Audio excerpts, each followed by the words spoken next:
नमस्ते दोस्तों, आपका ध्यान संगम में स्वागत है। आज हम इस शिक्षाप्रद और आध्यात्मिक यात्रा पर निकलेंगे, जहां हम जानेंगे ब्रह्मचर्य का अर्थ और महत्व। इस अनमोल विषय को हम प्रतीक प्रजापति की पुस्तक the ultimate action book for ब्रह्मचर्य से समझेंगे। तो चलिए इस गहराई में डूबकर ब्रह्मचर्य के रहस्यमय सागर को खोजते हैं। ब्रह्मचर्य क्या है? इससे पहले कि हम यह जाने कि ब्रह्मचर्य क्या है, आइए यह जानते हैं कि ब्रह्मचर्य क्या नहीं है।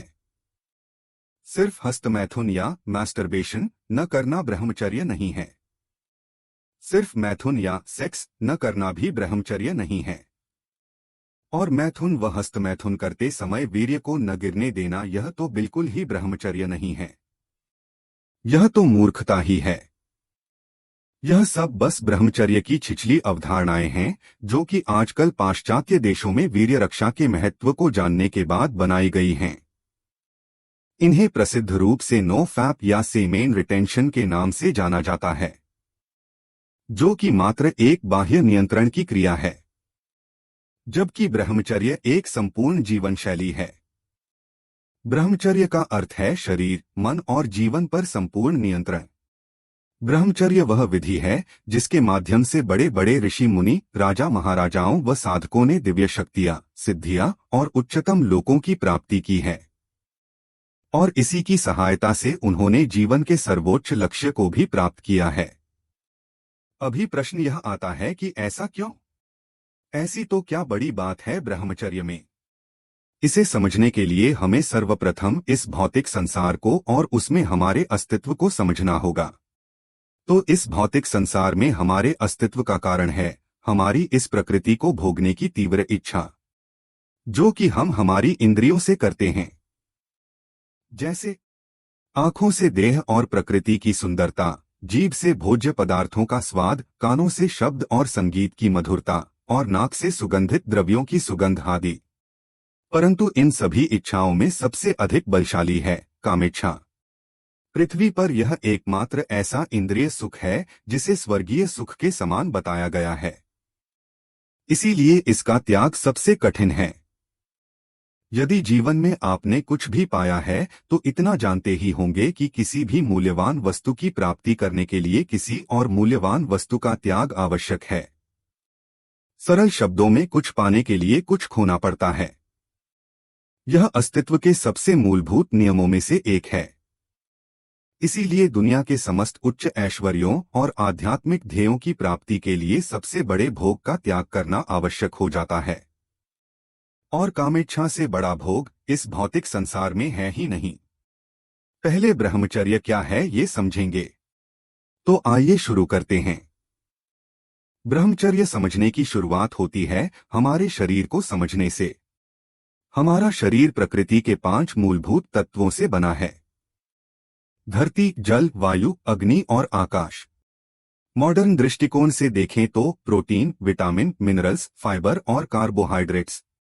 परंतु इनमें से कौन सी वो चीज है जो शरीर में जीवन भरती है? कौन सा वो द्रव्य है जो शरीर में से निकल जाने पर डॉक्टर आदि यह घोषित कर देते हैं कि व्यक्ति का देहांत हो गया? वो है प्राण, लाइफ फोर्स। वो प्राण ही हैं जो शरीर में से निकल जाने पर शरीर मृत हो जाता है। इसीलिए हम हर जीव को प्राणी कहते हैं। जैसे कि धनी जिसके पास धन है वो, बली जिसके पास बल है वो, प्राणी जिसके पास प्राण है वो। ऑक्सीजन को प्राणवायु कहते हैं और जीवन को नियंत्रण करने वाले व्यायाम को प्राणायाम कहते हैं। जैसे किसी कंप्यूटर के हार्डवेयर और सॉफ्टवेयर दोनों प्रकार के सभी कार्य मूलभूत रूप से विद्युत से ही होते हैं, वैसे ही शरीर के भी सभी कार्य मूलभूत रूप से प्राण शक्ति से ही होते हैं। प्राणों के अभाव वाले मनुष्य न ही लौकिक लक्ष्यों की प्राप्ति कर सकते हैं, न ही आध्यात्मिक लक्ष्यों की। परंतु अब प्रश्न यह आता है कि इतनी महत्वपूर्ण प्राण शक्ति आखिर शरीर में रहती कहाँ है? उसका संचय कहाँ होता है और किस रूप में होता है? यह प्राण शक्ति हमारे संपूर्ण शरीर के कोने कोने में विद्यमान होती है। उसका संचय सूक्ष्म रूप से शरीर के प्रत्येक कोशों में होता है और वो जिस रूप में विद्यमान रहती है वह रूप है वीर्य, सेमेन, सेमिनल फ्लूइड। जिस सफेद धातु द्रव्य को हम लोग आज वीर्य मानते हैं वह वीर्य का धातु स्वरूप मात्र है, जो कि मात्र वीर्य के अस्तित्व की स्थूल अवस्था है। और क्योंकि आज का मॉडर्न विज्ञान केवल स्थूल अवस्थाओं पर ही शोध कर पाता है, परंतु हमें मॉडर्न विज्ञान के सहारे जीने की कोई आवश्यकता नहीं है। भारत के पास आयुर्वेद के स्वरूप में स्वयं भगवान का दिया गया संपूर्ण विज्ञान है। आखिर क्या है वीर्य? वीर्य पुरुष के अस्तित्व का मूलभूत गुण तत्व है। जैसे सूर्य के लिए प्रकाश है, अग्नि के लिए ताप है, शक्कर के लिए मिठास है। जीवन भर से हम वीर्य का मतलब बस वो द्रव्य ही समझते रहे हैं जो यौन क्रिया के समय पुरुष के जननेंद्रिय से निकलता है, परंतु वह मात्र वीर्य की 5 अवस्थाओं में से एक अवस्था है। वीर्य की मुख्य 5 अवस्थाएं हैं। तो सर्वप्रथम परमात्मा हर जीवात्मा को जिस अवस्था में वीर्य प्रदान करते हैं वो है 1. गुणावस्था, वर्चू फॉर्म। गुणावस्था का वीर्य इच्छा शक्ति, संकल्प शक्ति व तप शक्ति के रूप में आत्मा के सूक्ष्म शरीर में विद्यमान होता है। जन्म जन्मांतर में आत्मा अपने कर्मों से उसकी वृद्धि या क्षय करती है और उसे अपने सूक्ष्म शरीर में अपने साथ अलग अलग शरीर में लेकर जाती है। यही कारण है कि कुछ बच्चे जन्म से ही अधिक गुणवान और कुछ कम गुणवान होते हैं। 2. प्राणावस्था, लाइफ फोर्स फॉर्म। आत्मा के सूक्ष्म शरीर में विद्यमान गुण स्वरूप वीर्य ही परिवर्तित होकर संपूर्ण स्थूल फिजिकल शरीर के प्रत्येक कोशों में प्राण स्वरूप में विद्यमान होता है। उसी प्राण शक्ति के उपयोग से शरीर का प्रत्येक कोश जीवित रहता है। 3. ऊर्जावस्था, एनर्जी फॉर्म। मन के आदेश से प्राणस्वरूप वीर्य ऊर्जा में परिवर्तित होता है। फिर मन के आदेश से वही ऊर्जा भावना में परिवर्तित होती है और वही भावना इंद्रियों के द्वारा कर्म में परिवर्तित होती है। 4. बीजावस्था, शुक्राणु, सीड, सेमेन फॉर्म। जब जब आप शारीरिक श्रम करके वीर्य की ऊर्जा का उपयोग नहीं करते हैं तब तब वह ऊर्जावस्था से वीर्य बीजावस्था, सेमेन में रूपांतरित होकर आपके अंडकोशों, टेस्टिकल्स में जमा हो जाता है। 5. अमृतावस्था, नेक्टार फॉर्म। जब बीजावस्था में वीर्य का रक्षण दीर्घकाल तक किया जाता है तो वो परिपक्व होकर ऊर्ध्व दिशा में प्रवाहित होता है और फिर मस्तिष्क के ब्रह्मरंध्र में प्रवेश कर अमृत में परिवर्तित हो जाता है। इस अमृत बिंदु के पान से न ही भूख लगती है न ही प्यास, और लंबे समय के सतत पान से आयु बढ़ना भी रुक जाती है और साधक सदियों तक जीवित रह सकता है। हालांकि इसके लिए दशकों का अखंड ब्रह्मचर्य होना अत्यंत ही आवश्यक होता है। आज के मॉडर्न समय में यह सभी बातें सुनकर अधिकतर युवा यह कहकर मुंह फेर लेते हैं कि यह सब सुनी सुनाई अवैज्ञानिक बातें हैं, इनका कोई आंखों देखा सबूत नहीं है। परंतु यह सत्य नहीं है। प्रथम बात कि मॉडर्न विज्ञान को हर किसी चीज का प्रमाण नहीं मान सकते। मॉडर्न विज्ञान मानव की इंद्रियों की सक्षमता तक सीमित है, जिसके कारण वह मूलभूत रूप से ही अपूर्ण है और दिन प्रतिदिन बदलता रहता है। हालांकि फिर भी अमृत बिंदु के अस्तित्व को 2003, 2010 और 2017 में 35 वैज्ञानिकों की टीम की 15 दिन की सतत देखरेख में गुजरात के प्रहलाद जानी नामक साधक ने सिद्ध भी किया था। वे 70 वर्षों से बिना कुछ खाए पिए जीवित थे, जिनको झुठलाने और ढोंगी साबित करने के लिए काफी विदेशी वैज्ञानिकों ने उन पर काफी टेस्ट किए, परंतु 15 दिन की सतत सीसीटीवी की निगरानी में भी उन्होंने कुछ खाया या पिया नहीं था। फिर भी उनके सारे लैब टेस्ट नॉर्मल आ रहे थे और 2017 में डीआरडीओ की ब्रेन इमेजिंग स्टडी में वैज्ञानिकों ने यह बताया कि प्रहलाद जानी जी 87 वर्ष के होने के पश्चात भी उनकी पिनील एंड पिट्यूटरी ग्लैंड्स की अवस्था किसी 10 वर्ष के बच्चे के समान युवान है, जो कि एकदम असंभव सा प्रतीत होने पर सभी विदेशी वैज्ञानिकों ने हारकर उन पर लैब टेस्ट करना बंद कर दिया था। तो कहने का तात्पर्य यह है कि हमारे शास्त्रों में बताई गई समस्त विधियों संपूर्ण रूप से सार्थक है। यदि उनको यथारूप किया जाए तो प्रत्येक विधि परिपूर्ण रूप से काम करती हैं। परंतु यह सभी अमृत के फायदे सिर्फ सात्विक वीर्य से ही होते हैं, नहीं राजसिक और नहीं तामसिक। जी हाँ, वीर्य के 3 उद्गम स्थान होते हैं और उन्हीं के अनुसार वीर्य 3 स्वभाव के होते हैं। 1 सात्विक वीर्य, आत्मा से आया वीर्य प्रथम गुण स्वरूप वीर्य बनता है। 2 राजसिक वीर्य, भोजन से आया वीर्य सीधा प्राण स्वरूप वीर्य बनता है। 3 तामसिक वीर्य, रसायनों से आया वीर्य सीधा ऊर्जा स्वरूप वीर्य बनता है। अब आइए जानते हैं कि इन तीनों प्रकार के वीर्यों को धारण करने वाला धातु स्वरूप वीर्य कैसे बनता है।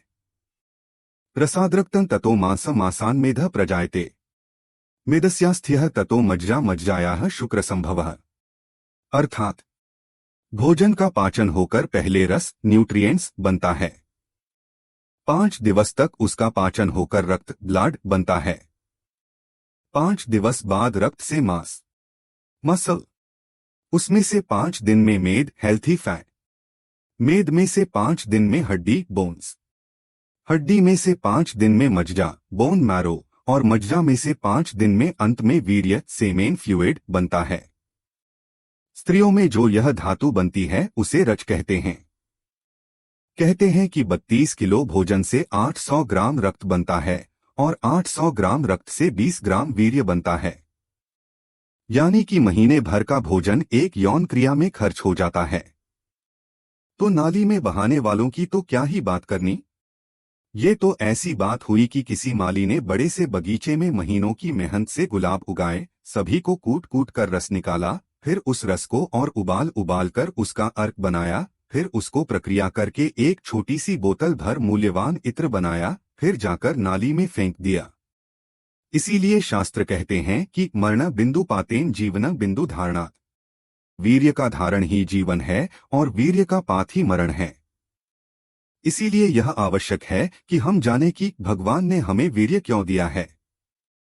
हमारी नस नस में युवावस्था में वीर्य इसलिए दौड़ता है क्योंकि यही समय है उसका उपयोग करके शरीर को कसने का, लड़ाई करना सीखने का, इंद्रिय संयम करके विद्या, शक्ति और सक्षमता के अर्जन के लिए संघर्ष करने का।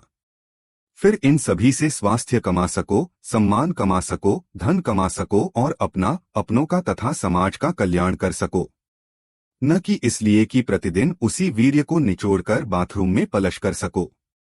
इसलिए सक्रिय रहो, वीर्य उन लोगों का निकल जाता है जो सक्रिय नहीं रहते। इसलिए हमें वीर्य को पचाना आना चाहिए। एक पुरुष को क्षमता बढ़ाने के लिए जो मानसिक और शारीरिक आवश्यकताएं होती हैं, वह सभी केवल वीर्य ही देता है। आपको लगता है कि जीवन में कोई उत्साह न होना, कोई हेतु न होना, कोई मोटिवेशन न होना और जीवन में आगे बढ़ने की तीव्र इच्छा न होना, यह सब सामान्य बात है, परंतु ऐसा जरा भी नहीं है। यह सब बस आपके जीवन भर के वीर्यनाश का असर है। आपका वीर्य आपके जीवन के हर क्षेत्र में विजय पाने की मूलभूत कुंजी है। वीर्य अंडकोशों में स्थित कोई प्रवाही मात्र नहीं है, परंतु पूरे शरीर के प्रत्येक कोश में विद्यमान व्यक्ति के गुण, प्राण और ऊर्जा है। और शरीर के उन प्रत्येक कोशों में से उस गुण, प्राण और ऊर्जा रूप में स्थित वीर्य को निकालने का एकमात्र तरीका है, वो है मैथुन, यानी संभोग यौन क्रिया। प्राकृतिक रूप से तो सिर्फ मैथुन सेक्स ही वीर्य को शरीर से निकालने के लिए सक्षम होता है। हालांकि यह दुर्भाग्यपूर्ण बात है कि चेतना की दुर्गति से हमने शरीर से वीर्य को निचोड़ लेने के लिए हस्तमैथुन व पोर्न जैसे नवीन तरीके बना दिए हैं। परंतु इस विषय को समझने की शुरुआत हम प्राकृतिक क्रिया से ही करेंगे। मैथुन क्या है? सरल शब्दों में मैथुन प्रजनन हेतु की गई वो प्रक्रिया है जिसमें एक पुरुष एक स्त्री के संपूर्ण शारीरिक संपर्क में आकर उसकी योनि में अपने जननांग से वीर्य बीज का दान करता है, जिससे संतान की प्राप्ति हो सके। मैथुन शब्द आता है मंथन शब्द से, जिसका अर्थ है मथना। जैसे कि समुद्र के मंथन से देवों को अमृत मिला था और दूध के मंथन से हमें मक्खन मिलता है, वैसे ही शरीर के मंथन से वीर्य मिलता है। दूध में मक्खन दिखता नहीं है, पर उसकी बूंद बूंद में विद्यमान होता है। वैसे ही शरीर में वीर्य दिखता नहीं है, परंतु उसके कोश कोश में विद्यमान होता है। जब जब पुरुष के शरीर में से वीर्य निकलता है तब तब उसके शरीर से पौरुष निकल रहा होता है, जिसका विश्व में सिर्फ एक ही सार्थक उपयोग है, जो कि है संतान प्राप्ति। कोई भी अलग उद्देश्य से किया गया शरीर का मंथन शरीर के अमूल्य प्राण, ऊर्जा, बीज और अमृत नाश मात्र है। यही कारण है कि जब अनावश्यक वीर्यपात होता है तब भारी मात्रा में ग्लानि, गिल्ट का अनुभव होता है। सत्य यह है कि वीर्यपात से ग्लानि नहीं होती है, वीर्य नाश से होती है। जब आप गर्भाधान के हेतु से मैथुन करते हो तब जब वीर्य योनि में स्खलित होता है तब स्त्री और पुरुष दोनों को अत्यंत ही आनंद की अनुभूति होती है, क्योंकि यहाँ वीर्य का उपयोग हुआ है, व्यय नहीं। मैथुन की इच्छा इतनी प्रबल क्यों है? क्योंकि भौतिक जगत में उससे बड़ा कोई आनंद नहीं है। सभी इंद्रिय सुखों में सर्वोच्च सुख है मैथुन सुख। यहाँ तक कि समस्त सुखों में बस यह एकमात्र सुख है जिसे स्वर्गीय स्तर का सुख कहा गया है, क्योंकि यह एक ही सुख ऐसा है जिसमें समस्त 5 प्रकार के इंद्रिय विषय सुखों की प्राप्ति होती जाती है। भगवद गीता में भगवान श्री कृष्ण कहते हैं कि जड़ इंद्रियों से उच्च मन, उससे उच्च बुद्धि, उससे उच्च अहंकार और उससे भी उच्च आत्मा होती है। अतः जब मनुष्य मन, बुद्धि, अहंकार और उनसे भी उत्तम आत्मा के स्तर का सुख प्राप्त कर लेता है तो उसे जड़ेंद्रियों के सुखों में रुचि नहीं रहती है। जब व्यक्ति को आत्मा का सुख मिल जाता है तो उसे जनेंद्रियों का सुख ठंडी सूखी रोटी के समान लगने लगता है। परंतु अभी बात करते हैं कि ब्रह्मचर्य कब खंडित होता है। ब्रह्मचर्य तब से खंडित होना शुरू हो जाता है जब हम स्त्री भोग का प्रथम विचार करते हैं। मैथुन के विचार से लेकर मैथुन की क्रिया तक के 8 चरणों को शास्त्रों में 8 प्रकार के मैथुन बताए गए हैं, जिन्हें कहते हैं अष्ट मैथुन। श्रवण, स्मरण, कीर्तन के लिए प्रेक्षण, गुह्य भाषण, संकल्पोध्यवसायश्च क्रिया निवृत्तिरेव च। 1. श्रवण व स्मरण, मित्र, संबंधी या इंटरनेट आदि से स्त्रियों के बारे में सुनना, फिर उसके बारे में चिंतन करना। 2. कीर्तन, उन स्त्रियों के रूप, गुण और अंग प्रत्यंग के बारे में चर्चा करना, उसके गीत गाना, उसके बखान करना या औरों को बताना। 3. के लिए स्त्रियों के साथ हंसी, मजाक, मस्ती, फ्लर्टिंग व खेल खेलना। 4. प्रेक्षण, स्त्री को एकांत में चोरी से, सार्वजनिक स्थल में ऊंट की तरह गर्दन उठाकर ताकना व फोन आदि में भोग दृष्टि से देखना। 5. गुह्य भाषण, स्त्री के साथ बार बार आना जाना, उनके साथ घूमना, एकांत में बातचीत करना, फोन वीडियो कॉल आदि पर बातें करना।